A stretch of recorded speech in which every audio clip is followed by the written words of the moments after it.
proud of our guys because a very similar situation from Friday.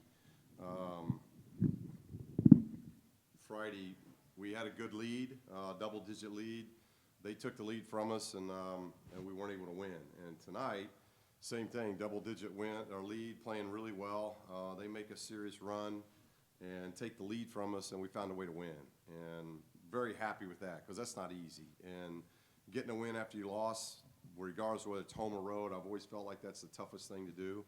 And then here, we got a day off tomorrow. Maybe I'll sit and talk with Coach Broussard, who does our scheduling, because he's scheduled way over his head, I think, right now. Those are two really good teams, and I mean that. I think both Cal Poly and Monmouth are really good basketball teams, and in their respected leagues, I think they're going to present a lot of problems. Cal Poly's got a lot of seniors, a lot of guys obviously can shoot the basketball and play really hard. Played the game what you like to play, like to see it played, and I thought Monmouth was the same way.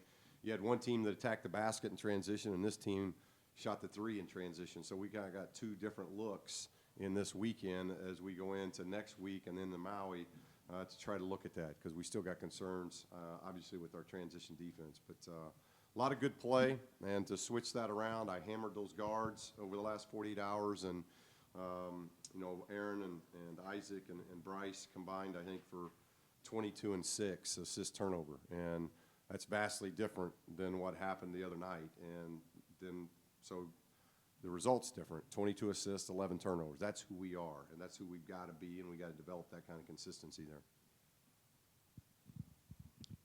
What were they doing that was giving you trouble with those transition threes and threes in general? The hard part, and the hard part about non-conference scheduling and teams such as Monmouth and Cal Poly is that in Monmouth, they had no forward. They played 7 guards and 3 centers.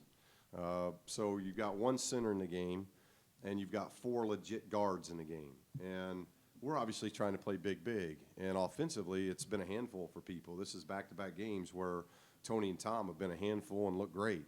On the flip side, that becomes very difficult because we're asking Tony to do something that he hasn't done for 4 years. He's guarded centers. And now not only is he not guarding a forward, he's guarding a guard. Same thing tonight.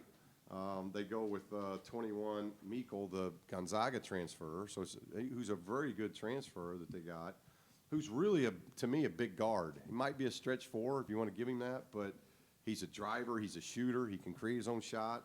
So you don't see a lot of that in our league, and you see a lot of that in the non-conference games because you're playing teams that are they're into small ball, and both of these teams were small ball, and we're trying to play big. And so it's going to take. I think that's going to take some time. And now that we have Jonah back, you can see the difference Jonah makes. He can stretch it. He can rebound it. He's a good passer. There's a lot of things that he does that will really help us. But we don't want to lose track of Alex and Prince, and because I want them in the rotation. And tonight it got tight, and we ended up going with vets. But both Prince and Alex are guys that I got to get in the flow. I got to get them in the flow, and hopefully the outcomes of some games we're able to do that. What do you think Cal Poly did in particular to kind of chip away at that 15-point lead? Well, they made threes. In that stretch, they made a lot of threes, and they did get 12 offensive rebounds. If there was a negative, our board play wasn't as dominant tonight as it has been.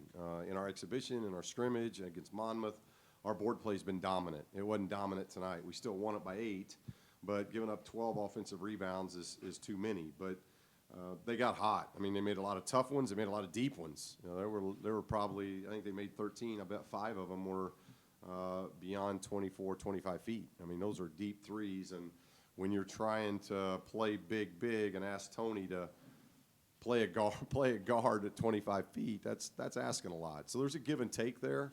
And then I thought during that period we got stagnant offensively. The ball stopped moving, and we weren't attacking like we were early enough. For about 30 minutes there, we did a really good job of attacking and scoring. And then we had about a 5-6 minute stretch there where we didn't do that. 22 minutes for Jonah. Was that the amount that you kind of had planned for him coming into this one? I don't know if there was a plan. Tom and Tony were just so good, so we want to play Jonah at both the big guard and the stretch 4 spot. So I think you'll see us rotate, and Jonah will probably demand even more minutes than that.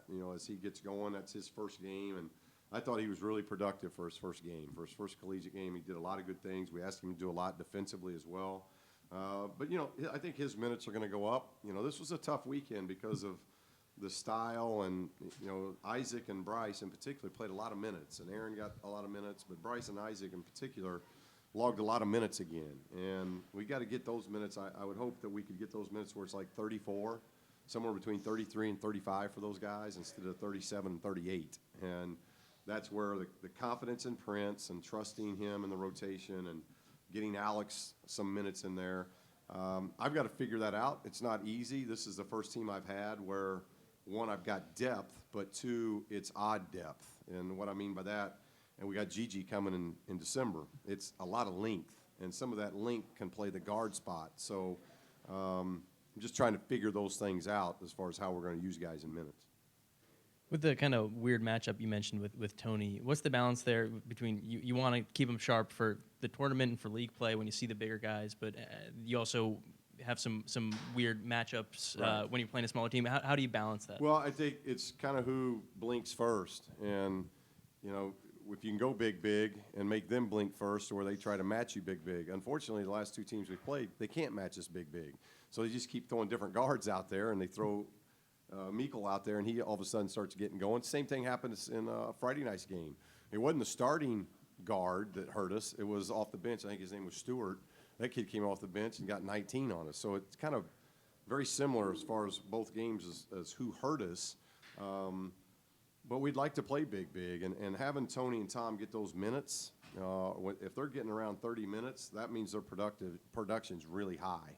And I think in these two games, both of them have had great production. So we got to see how it plays out. We haven't had foul trouble yet. You know, that all dictates how we'll rotate as well. Coach, in the second half, Tony only had 3 points and 4 rebounds after a really strong first half. You talked about him having to guard guards. Do you think that kind of fatigued him a bit?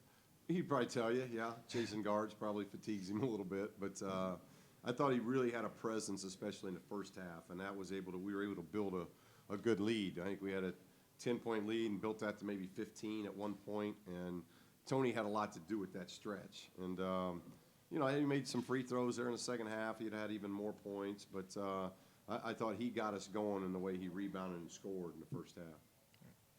With the similarities to last game until the final couple minutes, what do you see as the difference between last game and tonight? Well, we made some plays, and we got some key stops. They took a lead, and we didn't panic. We ran better offense. We got good shots. Made some free throws when we had to make some free throws, but we made some baskets too. And then we got some key stops. I thought we really grinded out defensively. You know, they probably went through a 3-minute period there where they weren't scoring after they took the lead. And then they made some bombs late when, you know, you're down 7, down 8, and you're going to end up shooting a bomb, and they went in. I don't know if that was really bad defense on our part.